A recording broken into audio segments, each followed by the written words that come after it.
ಉತ್ತರ ಕರ್ನಾಟಕ ನ್ಯೂಸ್. ಇದು ಕನ್ನಡದ ಉಸಿರು. ನಲ್ಲಿಗಳಲ್ಲಿ ಕೊಳಚೆ ನೀರು ಬರ್ತಿದ್ದು ಸಾಂಕ್ರಾಮಿಕ ರೋಗ ಭೀತಿಯಲ್ಲಿದ್ದಾರೆ ಕಲಬುರಗಿ ಜನ. ಕೊಳಚೆ ನೀರಿಗೆ ಕಂಗೆಟ್ಟ ಜಾಧವ್ ಲೇಔಟ್ ನಿವಾಸಿಗಳು. ಕಲಬುರಗಿ ಜಿಲ್ಲೆಯ ಮಹಾನಗರದ ಜಾಧವ್ ಲೇಔಟ್ ಇದಾಗಿದೆ. ಇನ್ನು 5 ದಿನಗಳಿಗೊಮ್ಮೆ ಪಾಲಿಕೆಯಿಂದ ನಲ್ಲಿ ನೀರು ಸರಬರಾಜು ಮಾಡಲಾಗುತ್ತೆ. ದುರ್ವಾಸನೆಯಿಂದ ಕೂಡಿದ ಕೊಳಕು ನೀರು ಇದೀಗ ಪೂರೈಕೆ ಆಗ್ತಿದೆ. ಇನ್ನು ಗಲೀಜು ನೀರು ಕಂಡು ಅಕ್ಷರಶಃ ಕಂಗಲಾಗಿದ್ದಾರೆ ಕಲಬುರಗಿ ಜನ. ಈ ನೀರನ್ನ ಕುಡಿಯೋದಿಲ್ಲ, ಮುಟ್ಟೋದಕ್ಕೂ ಕೂಡ ಭಯ ಪಡ್ತಿದ್ದಾರೆ ನಿವಾಸಿಗಳು. ಕೆಲವು ಜನ ನೀರು ಬಳಸಿರೋದ್ರಿಂದ ಚರ್ಮ ರೋಗಕ್ಕೆ ಕೂಡ ತುತ್ತಾಗಿದ್ದಾರೆ.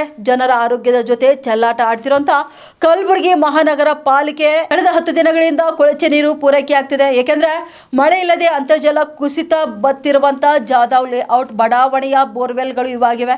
ಹನಿ ನೀರಿಗಾಗಿ ನಿತ್ಯ ಪರದಾಡ್ತಿರುವಂತಹ ಬಡಾವಣೆ ನಿವಾಸಿಗಳು ಇಲ್ಲಿದ್ದಾರೆ. ಇನ್ನು ಕೊಳಚೆ ನೀರು ಪೂರೈಕೆ ಬಗ್ಗೆ ಅಧಿಕಾರಿಗಳ ಹಾಗೂ ಜನಪ್ರತಿನಿಧಿಗಳ ಗಮನಕ್ಕೆ ತಂದರೂ ಕೂಡ ನೋ ಯೂಸ್ ಅಂತಿದ್ದಾರೆ. ಪಾಲಿಕೆ ಅಧಿಕಾರಿಗಳು ಜನಪ್ರತಿನಿಧಿಗಳ ವಿರುದ್ಧ ತೀವ್ರ ಆಕ್ರೋಶ ವ್ಯಕ್ತಪಡಿಸಿದ್ದಾರೆ. ಶುದ್ಧ ನೀರು ಪೂರೈಸುವಂತೆ ಕಲಬುರಗಿ ಜಿಲ್ಲೆಯ ಜಾಧವ್ ಲೇಔಟ್ ಜನರು ಆಗ್ರಹಿಸಿದ್ದಾರೆ.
ನೋಡಿದ್ರಿ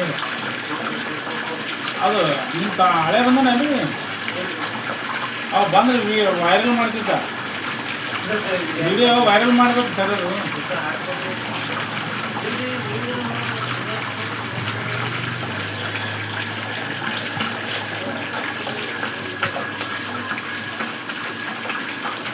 ತೆಗಿ ಬಂದ್ ಮಾಡ್ರಿ ನಾವು ಹೊಲಸೋಗ್ಬಿಡ್ರಿ